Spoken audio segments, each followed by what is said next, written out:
o governador do Rio Grande do Sul, Eduardo Leite, lançou aí a pré-candidatura, ele anunciou, né, a pré-candidatura à presidência da República em uma publicação nas redes sociais, junto ali com uma série de propostas em um documento que ele chamou como Manifesto ao Brasil, né? Olha ali os principais pontos desse manifesto. Ele destacou ali alguns temas, né? Entre esses temas, mudança no cenário global, governabilidade e reformas institucionais, responsabilidade fiscal, produtividade e crescimento, inteligência artificial e inovação, inclusão e oportunidades, superação da polarização também. Novamente, o Eduardo Leite, ele reiterou, gente, uma terceira via frente a toda essa polarização política, né? Ele disse o seguinte: nada na história econômica moderna se compara ao impacto que estamos prestes, muito em breve, a experimentar. O Brasil, porém, permanece dividido, fragmentado, excessivamente concentrado em disputas ideológicas e paroquiais que não produzem solução. Lembrando que ele é gaúcho, né? Eduardo Leite busca, portanto, se diferenciar dos correligionários aí, que é o Ratinho Júnior, governador do Paraná, Ronaldo Caiado de Goiás. Os três, eles são pré-candidatos do PSD ao Palácio do Planalto e disputam a preferência do presidente nacional do partido, que é o Gilberto Kassab. Eduardo Leite migrou do PSDB para o PSD em maio de 2025, em maio do ano passado, e ao ingressar no partido de Kassab, Ratinho Júnior já era cotado, já se falava nele, né, como um pré-candidato à presidência. Em janeiro deste ano, foi a vez de Caiado deixar o União Brasil para se filiar também à legenda. Agora, o PSD conta com um trio, portanto, de presidenciáveis e deve escolher um deles para sair às urnas em outubro deste ano. Essa escolha que está com o presidente nacional da sigla, né, que já, inclusive, descartou a realização de prévias para a definição. Agora, no caso de Eduardo Leite, um pouco sobre ele, ele tem 40 anos e é um dos políticos mais jovens a se projetar nacionalmente na política brasileira recente, né? Ele iniciou a carreira como vereador e depois também foi eleito prefeito da cidade de Pelotas, no Rio Grande do Sul. Em 2018, tornou-se governador pelo estado, isso na época pelo PSDB, cargo para o qual foi reeleito em 2022. E nos últimos anos ele aproximou-se do PSB, essa legenda que a gente está falando, que é presidida pelo Gilberto Kassab, consolidando aí o movimento que agora culmina, né, na pré-candidatura ao Planalto. Eduardo Leite também já havia ensaiado disputar a presidência em 2022, quando participou das prévias do PSDB, mas ele acabou, naquela época ali, sendo derrotado pelo então governador paulista João Dória. Chama a Lara Alves aqui para nossa conversa. O governador, então, voltou a se apresentar como uma alternativa a essa questão da polarização política, né? Como que ele pretende, de fato, hein, Lara, se posicionar em relação a essa terceira via nesse cenário nacional?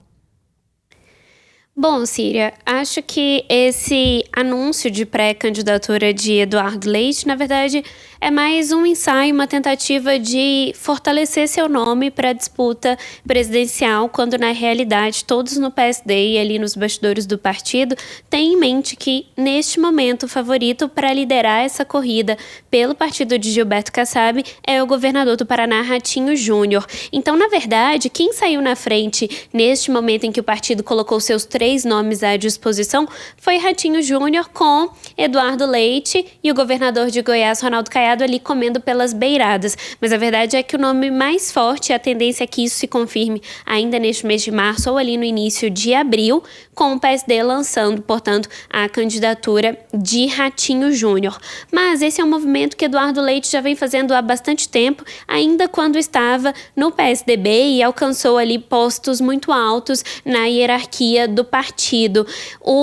O Eduardo Leite tem esse perfil de um tucano clássico, que hoje o partido diminuiu bastante, é um partido diferente do que era há 10, 15, 20 anos atrás, mas ele tem esse perfil de um tucano clássico, ele busca esse lado mais ali centro-direita, de um liberalismo econômico, e é isso que ele tem tentado propor como uma terceira via um pouco mais pacífica, fugindo deste momento de polarização do país, e é algo que, na realidade, ao que tudo indica, não condiz com a eleição que nós teremos neste ano, e que neste momento prévio do período eleitoral já indica que será uma eleição bastante polarizada, ali principalmente entre os dois nomes que despontam, o presidente Lula concorrendo à reeleição, e o filho do ex-presidente Jair Bolsonaro, o senador Flávio Bolsonaro, que já anunciou sua pré-candidatura. Um outro ponto muito importante é que a intenção é que nos próximos meses o PSD seja um partido bastante cortejado por esses dois lados. Primeiro, num primeiro momento, para um pacto de não agressão entre eles, entre, portanto, PT e PSD, ou PL e PSD, e logo em seguida para um eventual apoio em um segundo turno. Então, esse apoio do PSD é considerado chave e esses partidos vão, portanto, buscar Gilberto Kassab nos próximos meses para tentar afinar a relação e garantir esse pacto de não agressão num primeiro turno e um apoio declarado já no segundo turno. E isso é bastante importante porque é nesse cenário que Eduardo Leite tenta se construir, na verdade, não como uma possibilidade realmente viável para este ano de 2026, mas para a próxima eleição, que é também um caminho que tem sido bastante comentado em relação ao governador de São Paulo, Tarcísio de Freitas, do Republicanos. O que se diz muito aqui em Brasília é que Tarcísio teria, portanto, aceitado essa decisão do ex-presidente Jair Bolsonaro de lançar o filho Flávio como seu sucessor político e como candidato em 2026, mas já mirando, portanto, uma eleição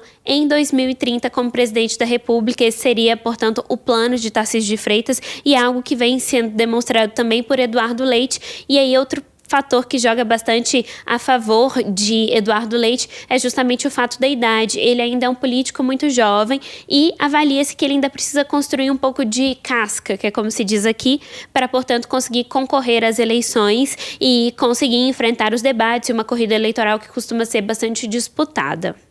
Lara Alves volta com a gente daqui a pouquinho. A gente vai continuar falando de política por aqui, porque o vice-presidente Geraldo Alckmin, o Alckmin também, que é ministro da Indústria e Comércio Exterior, ele informou hoje que vai deixar o comando do ministério no próximo dia 4 de abril. Apesar da lei não exigir, que o vice-presidente da República deixe o cargo de vice, caso vá disputar a reeleição, a Alckmin precisa deixar a pasta ministerial para poder participar aí das eleições. O futuro político do vice-presidente é parte das negociações envolvendo palanques eleitorais em São Paulo, que também incluem aí o ministro, essas negociações incluem, o ministro Fernando Haddad. Na última semana, Lula recebeu Haddad para um jantar no Palácio da Alvorada e nesse encontro o ministro teria ouvido de Lula que precisa dele para ajudar a consolidar a reeleição do presidente. Haddad, ele continua de forma ali, de certa forma, resistente, a concorrer a qualquer cargo este ano, mas, segundo interlocutores, vem cedendo diante dessa insistência aí do presidente Lula, De acordo com pessoas próximas aí, Lula teria conseguido convencer o ministro a avaliar a possibilidade de concorrer em São Paulo. Mesmo com esse favoritismo do atual governador Tarcísio de Freitas, integrantes do núcleo próximo do presidente, eles veem Haddad como um nome que pode diminuir essa diferença e trazer votos essenciais para Lula no estado. Essa informação foi dada no começo de uma entrevista coletiva que foi feita para divulgar, os dados da balança comercial de fevereiro. Agora, a gente sabe que o futuro político do vice-presidente está diretamente ligado aí às negociações eleitorais em São Paulo. Lara Alves, como é que estão essas conversas aí dentro da base do governo, hein? Muito conturbada, Síria. Existe ali um tensionamento de forças muito grande em relação à condição de São Paulo, mas também a este posto de vice-presidente na chapa de Lula para a reeleição.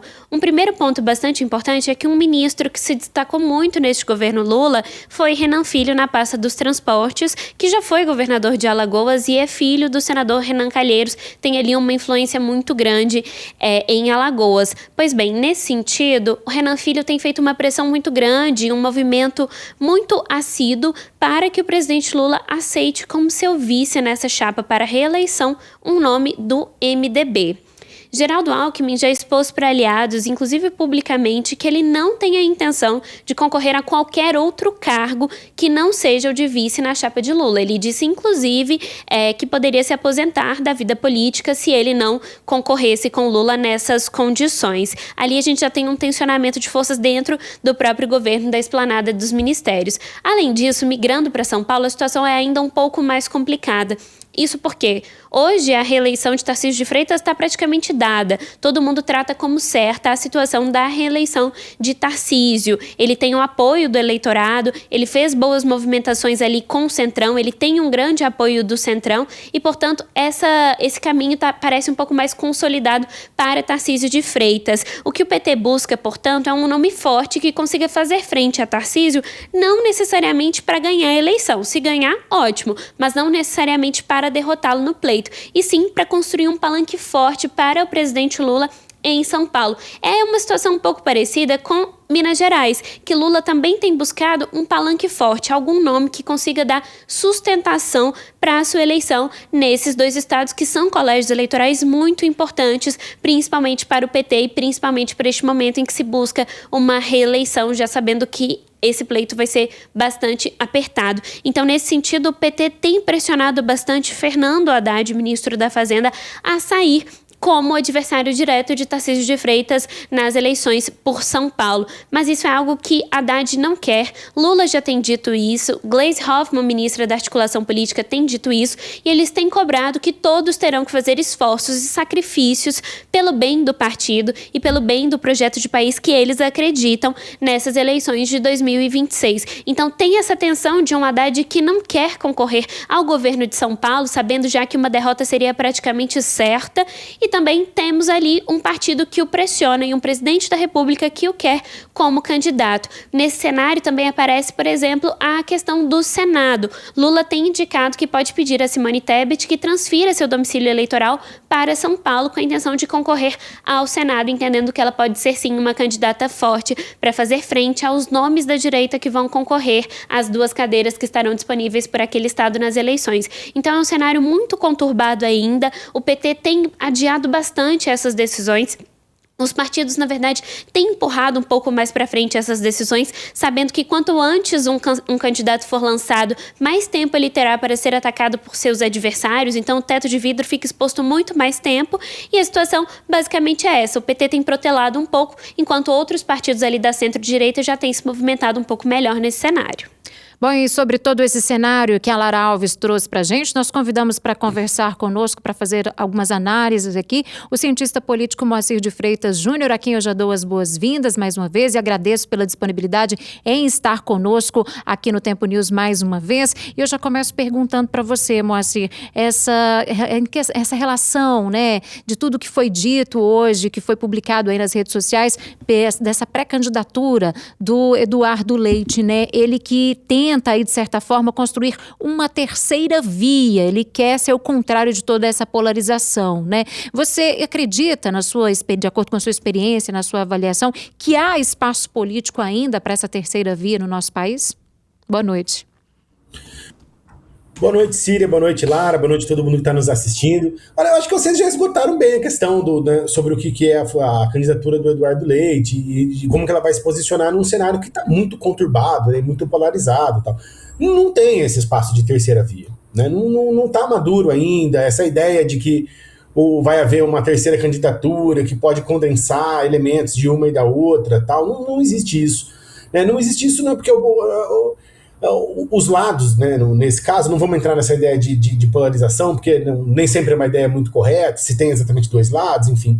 O fato é que é o seguinte, os candidatos que estão mais bem colocados, o presidente Lula e o Flávio Bolsonaro, representam forças políticas que estão muito poderosas nesse momento na sociedade, então esse espaço de terceira via está interditado. Se a gente for olhar para trás, nunca teve esse espaço exatamente de terceira via nas outras eleições. Aqui né, a Lara colocou bem essa ideia do Eduardo Leite ser um tucano clássico, né? É que os tucanos, eles ocupavam esse espaço que hoje é ocupado pelo bolsonarismo. Eles são menos radicais, mas não eram menos de direita propriamente dito. Tinha as mesmas, né, em algumas pautas se comunicavam mais, talvez fossem mais democráticos, enfim. Mas o fato é que eles ocupavam esse espaço e agora eles não ocupam mais, porque está tudo ocupado pelo bolsonarismo. Então tá difícil para ter essa ideia de terceira via. Agora, que ele só tem a ganhar. Né? Ele vai lançar o nome dele, na próxima eleição não vai ter o presidente Lula, não vai ter o ex-presidente Jair Bolsonaro, não vão ter outros políticos mais tradicionais, como o Alckmin está dizendo que vai se aposentar, enfim. Pode ser que talvez haja um espaço político para novas colocações. Também ele projeta o nome dele nacionalmente, enfim, eu acho que ele só tem a ganhar e ainda resolve um bom problema para o PSD, que é o de não ter que se colocar do lado nenhum, né? Nem ter que dizer não para o Lula, nem ter que dizer não para o Flávio Bolsonaro, porque vamos imaginar, se eles se somam a uma dessas candidaturas, seria um acréscimo de energia e de voto poderoso, né, que poderia inclusive decidir o pleito, enfim. Então, meio que resolve também essa questão, né, para esse partido do Centrão, que cresceu muito nesses últimos tempos e que hora ou outra vai se colocar, né, na eleição. Agora, Moacir, o Gilberto Kassab já falou ali que não vai ter prévias, né, para definição aí, portanto, do candidato. O que isso revela para a gente? De que forma isso pode ocorrer de fato para que aconteça essa definição, então? Síria, das duas, uma. Ou o próprio Kassab vai tomar a decisão de quem vai ser o candidato, ou o mais provável é que eles não vão ter candidato nenhum. Tem 3 nomes, são 3 nomes ótimos, maravilhosos, mas chegamos à conclusão de que o melhor, porque não houve consenso entre nós, que o melhor é liberar o partido e cada diretório estadual faz o que quiser. Porque, do ponto de vista desses partidos do Centrão, como eles não são exatamente partidos ideológicos, o raciocínio deles é esse raciocínio pragmático, né? Você não estar com o Lula no Nordeste, você vai comprometer a sua eleição. Então eles não vão fazer isso, independente deles terem candidatos ou não, lá no Nordeste eles estarão com o presidente Lula. O contrário também pode ser verdadeiro se a gente pensar em regiões onde o bolsonarismo é mais forte, como o Sul, o Centro-Oeste e tal. Então se você tem um candidato, acaba que vira essa confusão, porque você em tese deveria defender o seu próprio candidato e não vai. Vamos ver o nosso caso aqui de Minas, o Matheus Simões vai ser o candidato do PSD e não vai apoiar o Eduardo Leite, nem o Ratinho, nem quer que seja, porque ele já está compromissado com o governador Zema. Então, para que você vai lançar candidatura, sendo que você, no fim das contas, isso vai mais te atrapalhar, né? Vamos ver como é que vão ser os próximos passos, mas a essa altura do campeonato, se você quisesse ter candidato, já tinha, né? Não tem sentido você ficar esperando mais, ainda mais um candidato que ninguém conhece direito ainda, né? Agora, quando a gente pensa nessa questão nacional aí envolvendo São Paulo, né? Presidente Lula, o Alckmin já falou dessa desincompatibilização dele, o Fernando Haddad que está batendo na mesma tecla que de fato não quer ser candidato. Como que você vê no futuro próximo aí o desenrolar dessa situação? Qual seria a ajuda mais importante ali em São Paulo? Haddad com o seu eleitorado ali ou o Geraldo Alckmin para enfrentar Tarcísio? A gente está vendo aí esse favoritismo do Tarcísio, né? Essa reeleição dele já dada como certa, mas quem você acredita que pode, de fato, ficar fechado ali com o presidente Lula no final? Sim, eu acho que os dois vão estar fechados com o presidente Lula. A questão é que função cada um deles vai cumprir na eleição.